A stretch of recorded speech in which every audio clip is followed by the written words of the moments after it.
Hello, I'm Megan Edge, and I want to welcome you to Workshop Wisdoms.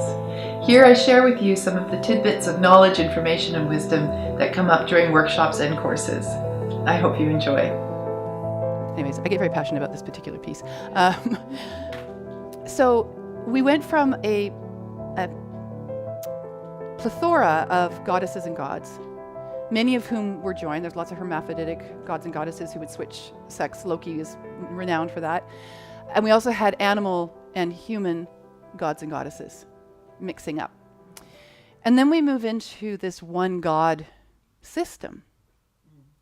Like he's doing it all by himself up there in the sky.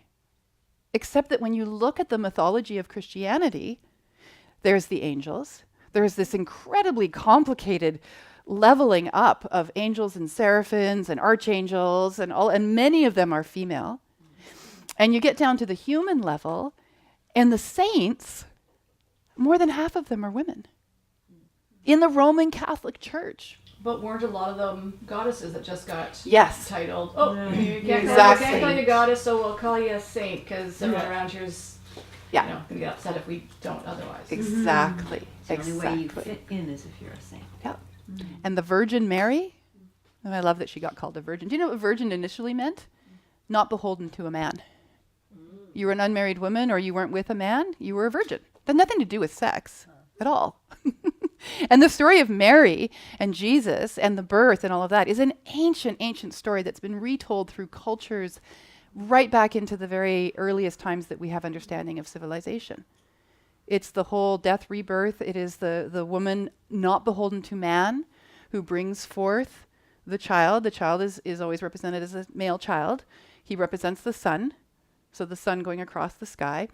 This story is told over and over and over again. It's in Egyptian lore, it's in Sumerian lore, it goes back. The Christians just took it again and remodeled it for their purposes and tried desperately to take out all mention of Mary.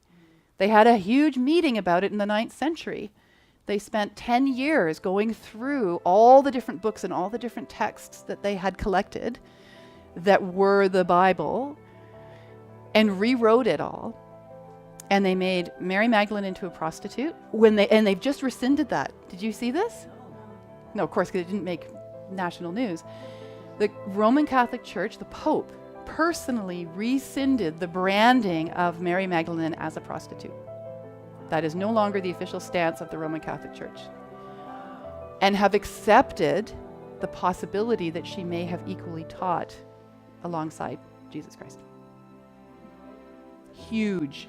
That is a huge declaration. Thank you for watching my workshops and my talks. It's my passion to share with you what I know and believe.